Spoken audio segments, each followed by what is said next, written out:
hit on my sort of absolutely favorite thing almost, in that every human being, so as a sociologist, what I'm fascinated by is that whatever you're going through right now and whatever I'm going through right now, there are millions of other people around the world right now going through something really similar. Mm-hmm. And that is the first thing that really connects us. Mm-hmm.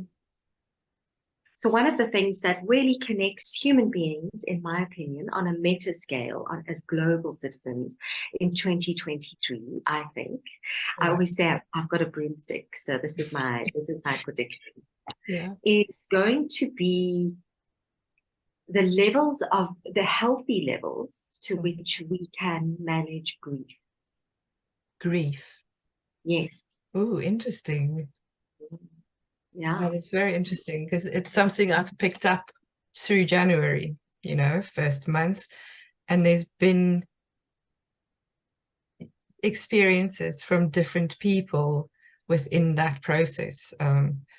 Yeah.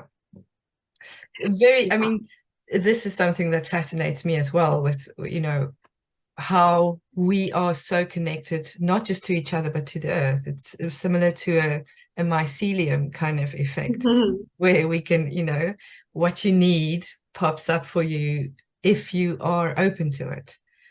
Absolutely what I was about to say. Only if you're open to it. Yeah. Dr. David Hawkins, in his book Power versus Force and the Scale of Consciousness, I'm sure you're aware, Yeah.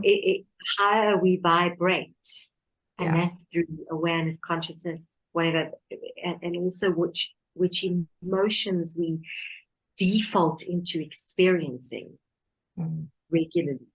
And if they are things like shame and guilt and grief, they tend to be, yeah.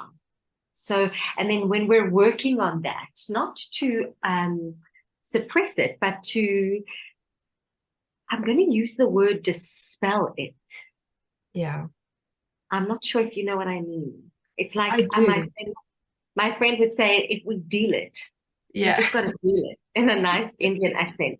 If we deal it, we will overcome it, transcend it, dispel it into the opposite or reciprocal vibration. Yeah. Which almost gives me that energy center or chakra feeling, where you kind of flipping it up. Yes, Yeah, exactly. So when we look at the Enneagram, what we do is we use the Enneagram to provide for us the map or the way forward into that flip and that change, so that we get into what I would describe as the higher vibrations of type, or what I sometimes use the language in corporates, because obviously if I train in corporates, if I start talking about higher vibrations, I think they're going to beat me out of there.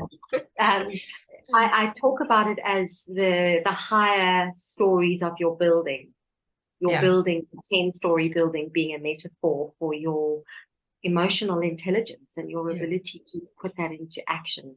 Because I think that's the birthplace of that movement, and I see it as movement, is the birthplace of connection with ourselves. Yeah. Which And that's where it starts, isn't it? Yeah. I think